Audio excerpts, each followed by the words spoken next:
Selamat siang pemirsa, saya Dr. Mora Klaramita akan membawakan acara Jogja Sehat Jogja Memang Istimewa.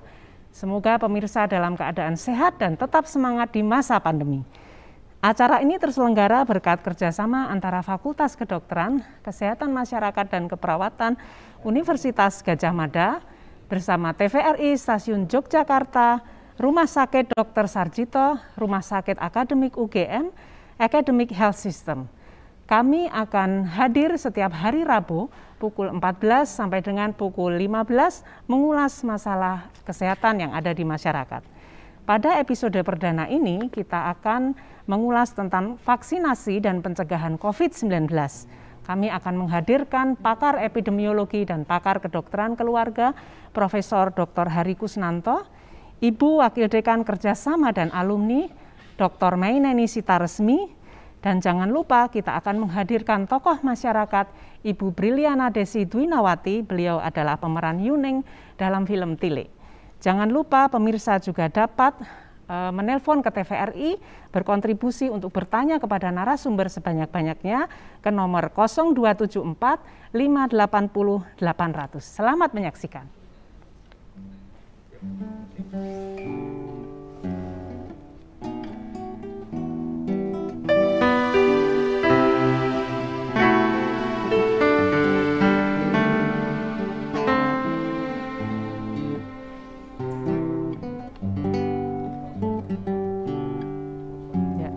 Sudah sore ini Prof Hari, pasiennya sudah hampir habis ini Prof. Ya, ini jadi petugas kesehatan kalau nggak ada rileksnya bisa stroke sendiri ya. Nah ini baik, COVID tidak pernah ngaso ya, kadang-kadang harus pegang gitar. Ya. Baik, tadi sepertinya ada pasien terakhir tadi mau tanya-tanya masalah vaksinasi ini Prof. Bu, siapa Masih ya? ada yang takut ini tadi Bu. Lansia apa? Bu Bril ini teman saya SD ini Prof. Oh ya. Pak Dokter. Waduh. Nah, pasiennya pun habis ya? Ini ketamon ini orang yang luar biasa. Monggo Piyayi yang hebat. Nggih. Kok tumben? Ada apa ini? Wah, saya Brilin, saya sampai deg-degan loh. Nggih.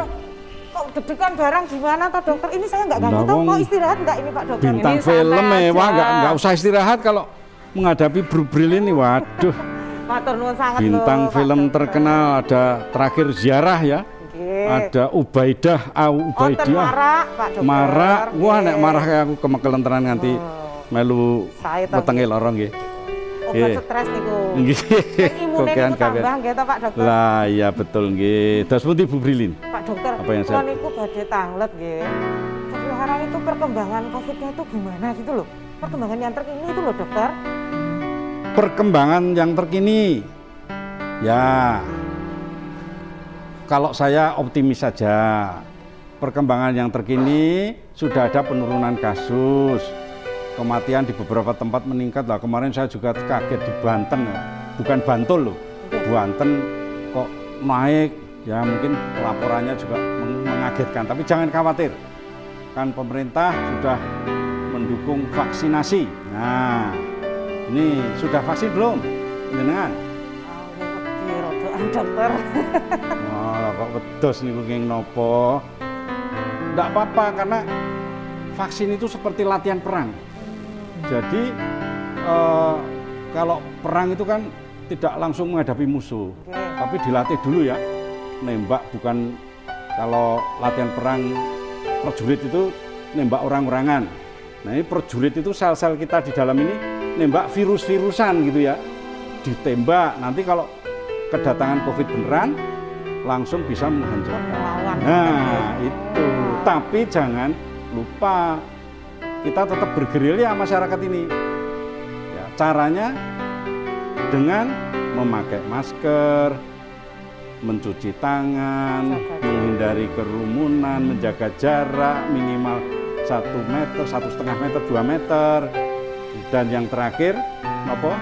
tidak boleh pergi kalau nggak penting Tidak, toh wah dokter. hebat tenang. Padahal Boten boleh kemarin mudik. Mbak Brilin itu mau liburan sama saya loh itu, Prof. Oh, Ya. lah, Mau mau keluar kemana? kota kita. Iya. Mau reuni SD. Reuni SD Wah. kita. Jangan dulu, nunggu dulu kalau. Oh, nggak boleh ya? Apalagi di daerah merah toh. Nggih. Nah itu COVID-nya tuh sebetulnya tuh udah hilang apa belum toh dok? Ketok iki kok ya udah aman gitu loh. Lah dari dulu Soalnya COVID ra iurannya- ketok ya. Oh. Kan enggak pernah ketok COVID itu, tapi nyatanya kemarin ada berita, loh suami istri meninggal. Sekarang penularannya itu sudah di rumah tangga, tetapi jangan takut. Yang penting kan kita protokol, divaksin. Kalau divaksin itu memang masih bisa ketularan, tetapi tidak parah sakitnya ya toh. Riwasnya Nah, saya tuh gitu. mau dodol jenang lagi loh dok, kalau udah aman itu belum boleh toh berarti? Boleh dodol jenang tapi pakai protokol yang ketat ya toh.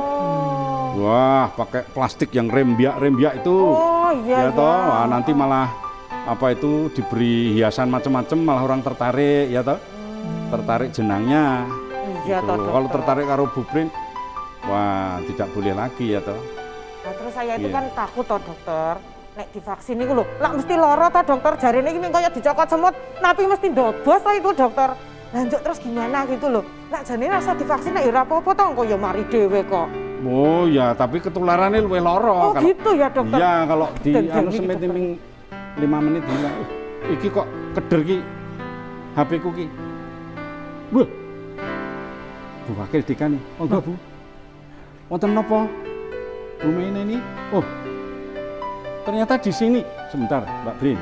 Ini ahli vaksin, ahli dokter anak gitu.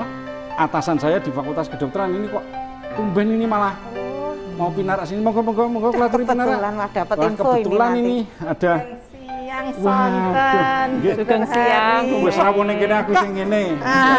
Kok Hebat. tumben nih kok, wah keleresan saya baru sekali ini loh ketemu darat dengan Yuni. Artis. Ya, Bapak film tentang artis film, menika. nggih. Nggih. Nggih, nggih. Monggo kula Gayeng, aturi mundut Prof. Hari, kursa. kenapa Ini nih, tadi kok? bicara tentang vaksinasi COVID, Bu Mei. Oh, iya. Tapi mungkin Prof Hari sebelum kita minta penjelasan Bu Mei, sepertinya ada video toh Prof Hari Oh, yang iya. kita mungkin untuk masyarakat Biar itu tambahan, lebih ya. lebih jelas gitu, Prof. Iya, Mungkin bisa disetel betul. dulu videonya. Wah, ini di sini monggo.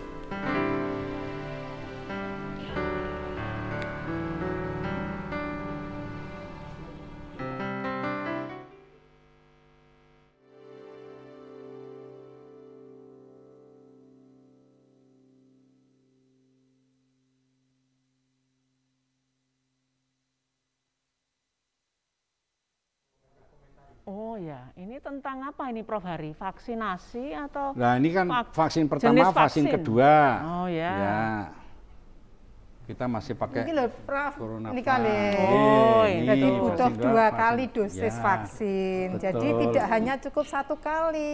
Untuk Ya. membentuk kekebalan itu dia harus mendapat 2 dosis. Yeah. Nah, dengan jarak adalah 4 minggu. Nah, nanti setelah suntik yang kedua, baru 2 minggu kemudian terbentuklah tentara tadi yang disampaikan oleh Dr. Prof Hari, punya Yeah. kekebalan. Nah, ini makanya kenapa harus 2 kali vaksinasi. Ibarat orang pakai sendal tuh nggak bisa hanya satu saja ya pakai Wah, sendal nggih. ya, yang dilindungi harus duanya. Nggih. Nggih. Ya, ya. Nek anu, ini kan belum 60. Apa ya 4 minggu jaraknya? Nggih, memang saat ini antara dosis Nggih. pertama dengan dosis kedua adalah 4 4 minggu. minggu. Memang dulu di awal itu kan 2 2 minggu, minggu, ya, karena dari ternyata. penelitian memang 2 minggu itu sudah membentuk kekebalan yang cukup. 4 Nggih. minggu juga sama, tetapi dengan dulu kan yang pertama kan kami yang kita semua yang petugas kesehatan memang harus divaksin. Iya. Biar cepat terbentuk kekebalannya. Sekarang kan sudah mulai lansia, kemudian masyarakat yang sering ketemu Guru, dengan ya. guru dan sebagainya. Nah, supaya tidak bingung sekarang 4 minggu. Karena 4 minggu juga membentuk kekebalan yang cukup kuat untuk melawan penyakit COVID. Ya. Kemudian kalau untuk Mbak Brilin katanya ayah handanya kan menderita Oh hipertensi iya. ya. Hipertensi kalau sama gendis itu loh, dokter itu gimana ya? Justru ya orang tua atau orang yang sakit gula, yang punya hipertensi, yang punya asma, itu kalau atau kelainan jantung, kalau dia terinfeksi itu akan memberikan komplikasi yang lebih berat dibandingkan anak yang lebih muda, misalnya 40 tahun yang sehat. Nah, itu mereka-mereka yang sudah tua, yang punya kelainan macam-macam, itu justru kalau sakit malah menjadi berat. Oleh karena itu, maka mereka-mereka itu tetap harus divaksin, tentunya dalam kondisi yang tidak serangan akut. Misalnya asma terkontrol, nggak apa-apa divaksin. Misalnya gula, minum obat teratur, kemudian hipertensi di bawah 180, tidak pada kondisi yang sakit akut, itu boleh divaksin. Tentunya nanti dokter akan melakukan screening dulu. Jadi pada waktu imunisasi kan ada meja, ya, meja pertama pendaftaran, meja kedua adalah tadi di screening. Nah, kemudian baru kalau ini memang tidak ada namanya kontraindikasi, nah, maka kemudian baru disuntik. Nah, setelah disuntik tetap diobservasi dalam 30 menit. Apakah ada tanda-tanda yang mungkin ada efek dari vaksin? Meskipun sampai saat ini alhamdulillah ya aman-aman saja. Kalau sudah pernah sakit? Ya, Prof Hari, sebelum kita bertanya lebih lanjut, sepertinya menarik sekali ini kita dengarkan informasi berikut ini dulu ya, Prof. Ya.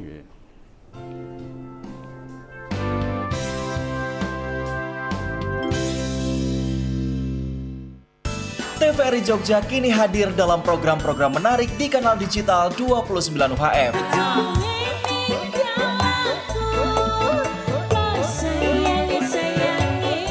Goyang dalam irama campur sari disertai dengan obrolan asyik. Pendopo Kang Tejo. Rekomendasi ini, rasanya jus sembelit lezat kotos saat ini. Referensi kuliner, wisata, produk UMKM hingga komunitas yang ada di Jogja. Jangan lewatkan Blusuan. Siapakah pemenang dari babak pertama hingga babak terakhir? Kuis yang dikemas secara santai dan menghibur. Cantas. Dok, tulungi ora? Rasis karo Paidi. Ya jelas tak tulungi.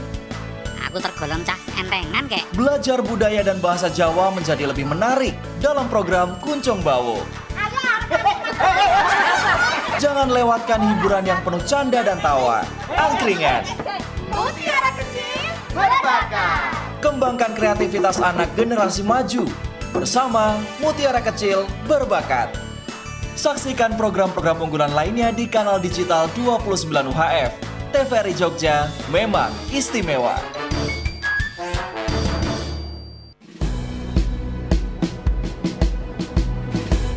Jalani hari dengan tiga wajib, wajib iman, wajib aman, wajib imun. Berolahraga, riang gembira, mencegah kita jatuh sakit. Makanan bergizi tiap hari, tidur cukup itu pasti. Dan janganlah panik, berdoa tiada henti. Wajib iman, aman, imun. Pakailah maskermu, jagalah jarakmu, cuci tanganmu selalu. Kita raih bahagia dengan iman, aman, imun. Badan sehat, bangsa kuat. Kita raih bahagia dengan iman, aman, imun. Badan sehat, bangsa kuat.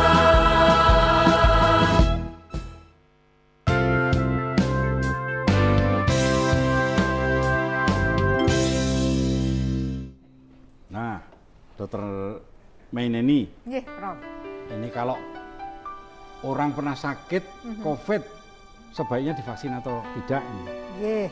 Jadi meskipun sudah pernah kena sakit COVID, ternyata daya tahannya itu akan menurun. Ya, jadi dia tidak bisa menjamin kemudian tidak terkena penyakit lagi. Kita dengar sudah sembuh kok kemudian bisa terinfeksi lagi. Oleh karena itu tetap mereka yang sudah pernah sakit kemudian sembuh 3 bulan kemudian bisa diberikan vaksinasi COVID. Berarti kalau udah divaksin itu berarti udah sehat ya, nggak mungkin kena COVID itu ya? Nah, ini namanya usaha ya. Jadi vaksin ini kan berdasarkan penelitian ya yang di Indonesia kan yang ada dilakukan penelitian di Bandung itu menunjukkan bahwa potensi mencegah penyakit itu 65%. Artinya masih ada kemungkinan dia terinfeksi. Meskipun seperti tadi disampaikan Prof. Hari mungkin gejalanya tidak seberat yang tidak divaksin. Nah, tapi kan kita nggak tahu ya. Oleh karena itu, meskipun sudah divaksin, jangan lupa tetap 5M. Jadi vaksin ini sangat penting untuk melengkapi 5M. Jadi seperti kita pakai masker, menjaga jarak, cuci tangan, tadi ya mencegah kerumunan, dan tadi kita tuh kan pengennya main. Nah, tapi untuk saat ini sebaiknya besok kan ada mudik ya, kita pakai halo gitu. Gitu. Berarti tetap pakai masker, apa-apa itu belum tentu kita itu udah kebal gitu ya. Iya, karena meskipun kita mungkin ya sudah divaksin, insya Allah kita tidak terkena, tetapi ya itu tadi masih ada potensi dan juga melindungi sekitar kita juga. Iya, jadi tetap harus vaksin dan tetap menggunakan masker dan 5M yang lainnya. Kalau mau ngicipi jenangnya Yubril ini dibuka gitu boleh enggak? Nggih, mosok nggih masker nggih mboten. Kalau langsung tengah-tengah. Mungkin harus dibolong gini, mungkin apa ya, Dok? Harus gitu ya. Nah, spesial yang ya maskernya. Pareng boleh loh saya nanti dikirimi jenang. Nanti tapi makannya nggak boleh bareng-bareng. Jadi kalau memang yang paling aman itu ruangan terbuka, ya. Justru penelitian yang seringkali tadi klaster keluarga, klaster reuni. Lah biasanya kalau reuni kan ngobrol, makan bareng. Cipika-cipiki gitu kan kangen soalnya ya, Dok. Ini ngaten mawon.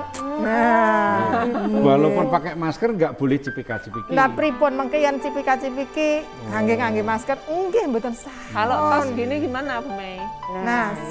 Nah, karena kalau gini tetap habisin tuh cuci tangan. Jadi berarti bar ngemek-ngemek apa-apa itu berarti cuci tangan ya, Dok. Terus cuci tangan ini kan mboten namung kagem COVID loh. Penyakit-penyakit yang lain itu penularan yang paling banyak adalah lewat mulut, lewat nafas. Makanya tangan kita yang pegang apa-apa itu penyakit itu tidak hanya COVID. Penyakit yang lain juga masih banyak. Berapa kali sehari cuci tangannya? Nah, pripun? Pokoknya 1 sebelum makan, ya. Setelah dari kamar buang air besar, setelah pergi, setelah menyentuh barang-barang, itu pokoknya paling aman. Dan jangan lupa kita tuh kan sering menggosok ucek-ucek mata, wajah, sebaiknya tidak. Dokter Mei, ini ada pertanyaan juga, kalau kejadian pasca imunisasi itu bagaimana? Jadi saya sedikit menjelaskan mengenai mungkin banyak ya kejadian ikutan pasca imunisasi. Jadi setelah divaksin mungkin akan ada muncul reaksi, mungkin panas, mungkin gegesi, tapi biasanya ringan. Itu yang disebut dengan reaksi vaksin. Tapi bisa saja misalnya nih habis divaksin ternyata seseorang itu sudah sebelum divaksin dia sudah terinfeksi misalnya COVID tapi belum ada gejala, masa inkubasi, kemudian setelah divaksin 2 hari kemudian kok ada gejala dan dites positif COVID. Nah, ini yang disebut dengan KIPI, kejadian ikutan masa imunisasi, tapi bukan karena vaksinnya, tetapi yang disebut dengan kejadian koinsiden atau kebetulan. Jadi pada waktu divaksin dia memang sudah ada penyakitnya. Nah, sehingga tidak semua kejadian ikutan pasca imunisasi itu adalah karena vaksinasi, ya. Karena vaksin yang kita berikan itu adalah virus yang sudah mati, ya, sudah mati sehingga nggak mungkin si vaksin yang disuntikkan itu menjadikan sakit, itu nggak mungkin, ya. Cuma tadi butuh waktu 2 minggu setelah dosis kedua supaya punya kekebalan. Contoh yang lain, habis divaksin si orang ini sebetulnya dia punya kelainan misalnya jantung atau apa yang kondisi ini stabil, tapi bisa saja nyon sewu kan Prof. Hari kan ada ya saudara teman kita tiba-tiba sebelum era vaksin ini tiba-tiba meninggal karena serangan jantung. Nah, ini bukan karena vaksinnya, karena memang kebetulan saja dia bersamaan dengan vaksinasi.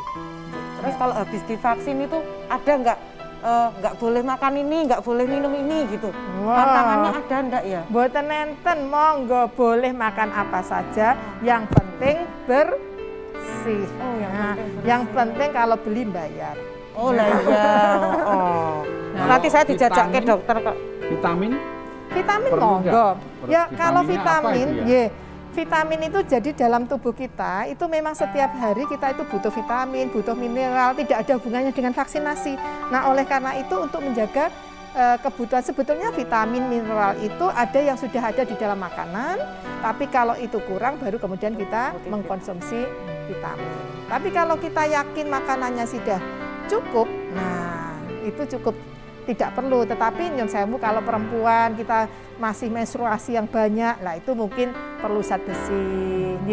Mungkin kita kemana-mana takut kulit kita gosong kan, kekurangan vitamin D, mungkin kita butuh vitamin D gitu. Prof Hari, saya mau tanya nih, Prof Hari kan pakar epidemiologi. Ini sejauh mana efektivitas vaksin yang katanya 70% itu, Prof? Ya, itu agak rumit ya kalau epidemiologi itu 65% itu bukan yang terlindungi, 35% tidak terlindungi, tapi 65% itu selisih kalau divaksin kejadiannya berapa dikurangi dengan selisih yang tidak sebaliknya. Yang tidak divaksin dikurangi yang divaksin dibagi dengan yang tidak divaksin. Nah, mumet toh.